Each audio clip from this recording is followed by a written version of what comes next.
I'm here to talk to you about Indian education, higher education in particular. But I'm actually going to start with demography. How many of you here are under 35? Okay, that seems pretty representative of the country. 65% of India is under 35. How many of you are under 25? Okay, then you're not so representative because actually we have half the Indian population pretty much under 25. We are an amazingly young country. In fact, if you just take the age group from 10 to 19, there are 226 million Indians poised, in other words, to enter higher education, going through school and ready for higher education.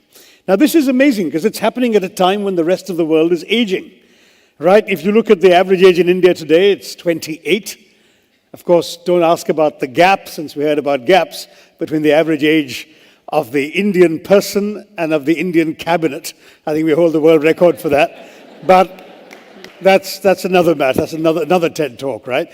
But what you've got with this average age is a time when the rest of the world is changing. So by 2020, the average age in Japan is going to be 47.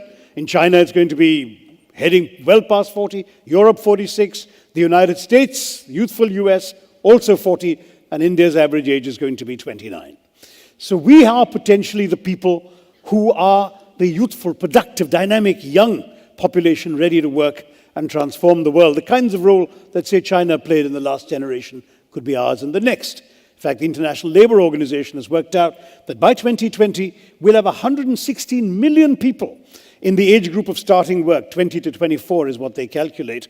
And China will only have 94 million at the same time. So we really are poised to do that.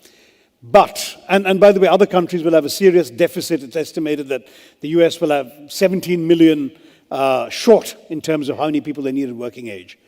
We in India have the people. But do we have the ability to equip the people to take advantage of this, to be the workhorse or the work engine for the world? See, we get it right. We educate and train them. We really transform not just our own economy and our society, but the world. If we get it wrong, the demographic dividend I'm talking about becomes a demographic disaster, because we've already seen in 165 of our 625 districts what happens when unemployed, frustrated, undereducated young men become prey to the blandishments of the Maoists and prey to the gun and the bullet. So education in our country is not just a social or economic issue, it's even a national security issue. We've got to equip our people to take advantage of what the 21st century offers them. Now, this is the story in a nutshell. 4 E's. Expansion was our first priority in education. Why?